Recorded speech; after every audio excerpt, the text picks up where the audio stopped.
Welcome back to the Lonely Basement, guys. This is a very special Unsolved Mysteries edition of the Lonely Basement. Also, we have a new trick up our sleeve. On one of my early episodes, I mentioned no LED lights. No, although this light is LED. No LED lights, no tripods. We have a tripod. We are on a tripod, and I'm going to live spin you later in the program because I have no other idea how to do this without a tripod. So we have our $14.98 tripod from Walmart. It may be a complete disaster, but we're going to try it. So what's the unsolved mystery? About, I'd say 6-7 months ago, I purchased this beautiful Mickey Mantle card here from Sammy Thunder, as a matter of fact, at the Fishkill show.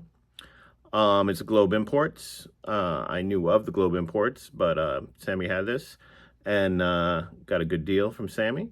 Before I go further, I want to explain something. Sammy is a straight up dealer. He's a great guy. He's a great YouTuber.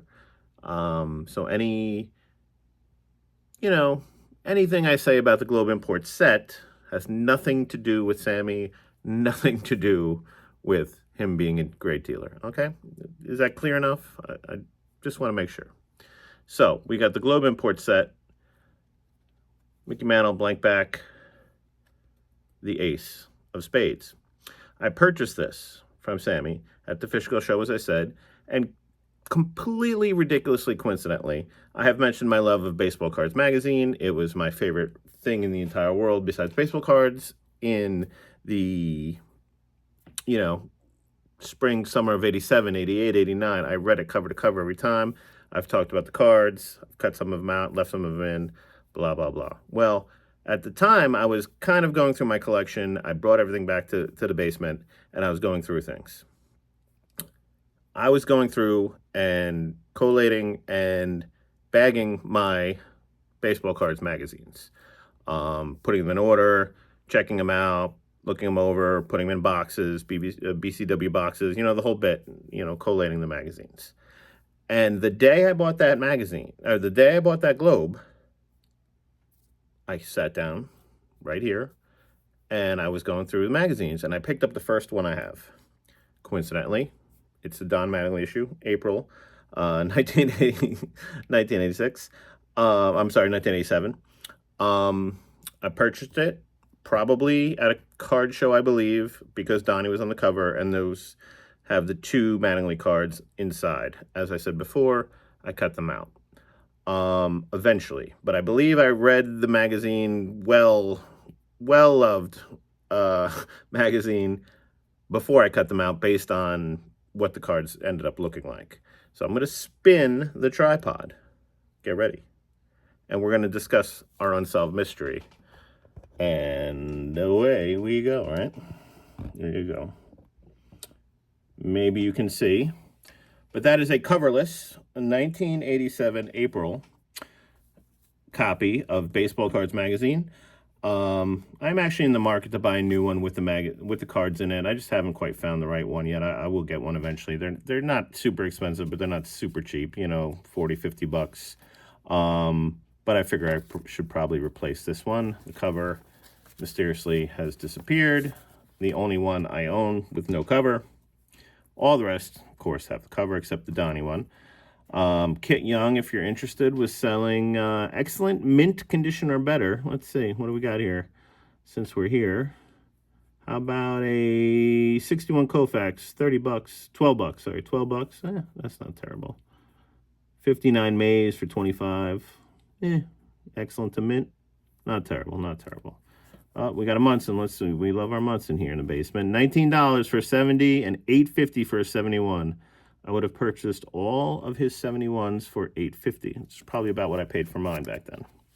So we flip into the magazine and we start our mystery. By the way, the Donnie centerfold, obviously completely destroyed. It has a checklist of all his cards, which I still actually look at, believe it or not, because it's a pretty good early checklist of early stuff. These pages are completely torn out. The cards were cut out, as you can tell. This is an interesting one. Star Cards Free. We'll send you absolutely free, a minimum of $1 star cards, bold, so I assume these are stars. I don't know if they're star players or star cards. I guess they're star cards. For free, with a self-addressed stamp envelope. Welcome to the 80s, guys. So, I walk in, I sit down with the mantle, I put the globe mantle down, and I start to look through this magazine.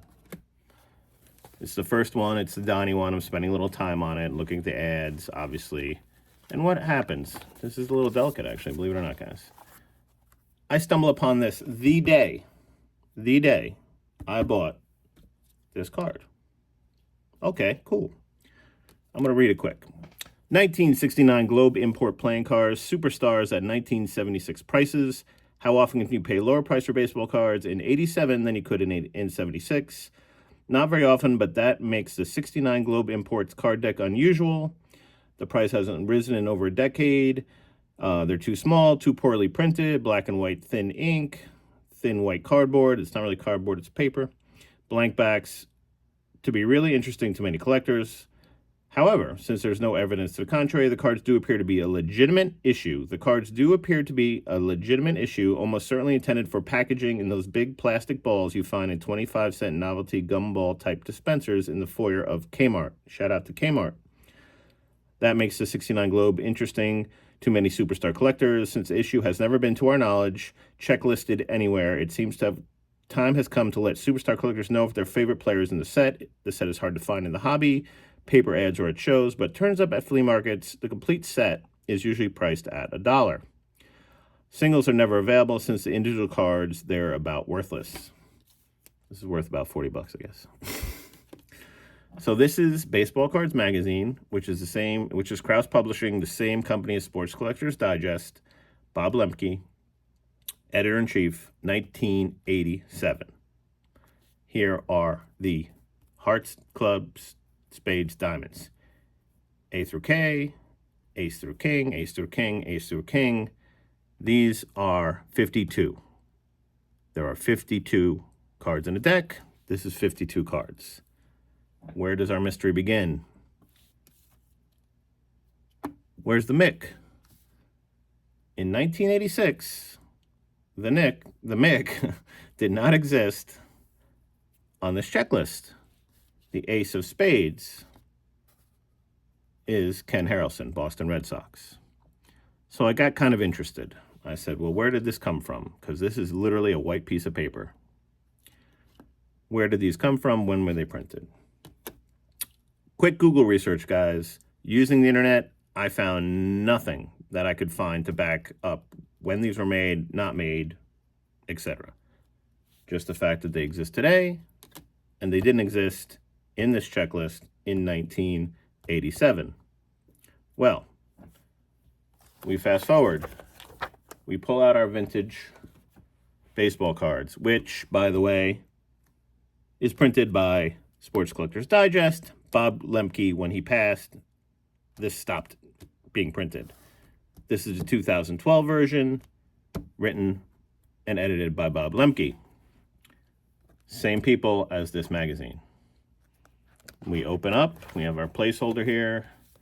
Nothing better to hold a place than a David Justice rookie card, because what else is it good for? All right, let's see. 69 Globe Imports, written by the same people, remember. Largely ignored by collectors more than 35 years, kind of the same thing, printed in black and white, very thin white cardboard, blank backs. But now we have red and white checkerboard pattern backs, and there's a lot more cards. So what they're saying is there's now 2 sets in 2012. But when I went back and researched, I can't find anything about these earlier. Suddenly we have a Mickey Mantle in the plain back. The originals are here with the checkerboard back. I could be completely out of my mind, and there might be a very obvious these were printed on a different day and they exist somewhere. But it seems very odd to me that the Baseball Cards Magazine, which was no offense to Beckett, we'll get to Beckett in a second, the #1 publication for baseball cards, didn't know they existed in 1987 at the boom at the peak as we're rising into the junk wax era, they didn't know that this card existed in 1987. But in 2012, we know it exists. And there's an entire set. And the funny thing about the new set is, the new set has Mickey Mantle, Don Drysdale, Babe Ruth appears. The original set has Ken Harrelson, Clete Boyer, Al Ferrara, Bob Espermonte, no offense to Bob, Jim Fregosi, Rusty Staub, there is a Willie Mays. So suddenly these star cards of Ruth and Mantle appear in these cards from 1969 that didn't exist, according to Baseball Cards Magazine. At least I didn't know about them in 1986 or 1987. So I find that a little suspect, guys. I did double check my ancient, written by Dr. James Beckett, baseball card price guide. Contains virtually all baseball cards in existence. Contains virtually all baseball cards in existence. I went through this guy. The Globes are not in here. But not only the Globes not in here, just for fun, there's a lot of vintage sets that are not in here. A lot of them. I went through a couple things, some N's, and there's not even E's in here. There's like 3 W's. There's a couple of N's. There's a lot of stuff that's not in here in the virtually all baseball cards in existence. So I guess Dr. Beckett missed a few back then in the 80s. These are the cards, guys, from the Mattingly magazine, because I got to show my Mattinglys. The 83 Topps version, if you can tell, it is very creased. And then the Donruss version, rated rookie, very creased. This one is cut pretty well. This one, very poorly cut by little old me. But I love them anyway. So guys, the Unsolved Mystery. Let me know in the comments. Did this card exist in 1969? Was it printed way later? Because it doesn't seem to exist in 1987, according to Bob Lemke, but it exists in 2012, according to Bob Lemke. So where'd it come from? Have a great one, guys.